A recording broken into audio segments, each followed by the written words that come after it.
ఈ వీడియోలో మనం అయస్కాంతాల లక్షణాలను తెలుసుకోవడానికి ఒక చిన్న ప్రయోగం చేసి చూద్దాం. ఇప్పుడు మనం రెండు ఒకే రకమైన దండ అయస్కాంతాలని తీసుకుందాం.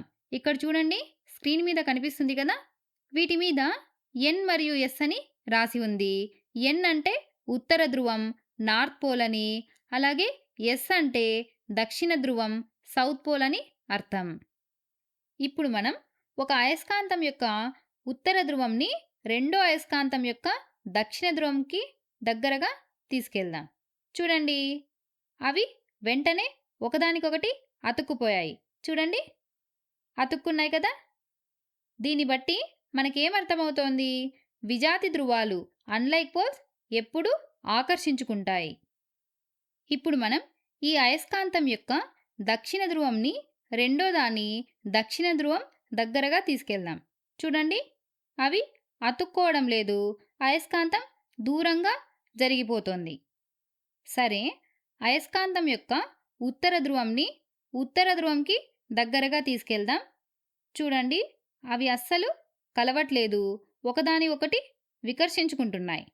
చూడండి, మనం ఎంత ప్రయత్నించినా అవి రెండు అస్సలు కలవడం లేదు, వికర్షించుకుంటూనే ఉన్నాయి.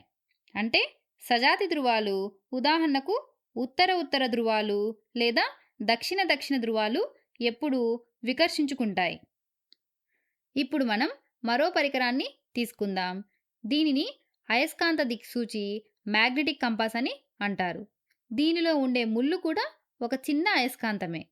ఆ ముళ్ళుకి ఎరుపు రంగు రెడ్ ఎండ్ ఉన్న వైపు ఉత్తర ధ్రువం, రెండో వైపు దక్షిణ ధ్రువం.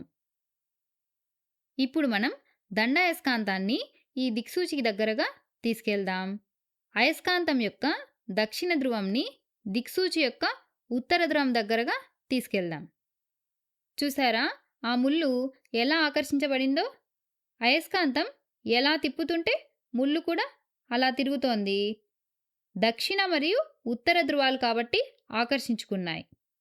ఇప్పుడు అయస్కాంతాన్ని తిప్పి ఉత్తర ధ్రువంని ఆ ముళ్ళు యొక్క ఉత్తర ధ్రువం దగ్గరగా తీసుకెళ్దాం. చూడండి, ముళ్ళు వెంటనే దూరంగా తిరిగిపోతోంది. ఇక్కడ ఉత్తర ఉత్తర ధ్రువాలు పక్కపక్కనే వచ్చాయి కాబట్టి వికర్షణ జరిగింది. ఈ ప్రయోగం ద్వారా మనం ఖచ్చితంగా చెప్పగలిగేది ఏంటంటే, విజాతి ధ్రువాలు ఆకర్షించుకుంటాయి, సజాతి ధ్రువాలు వికర్షించుకుంటాయి.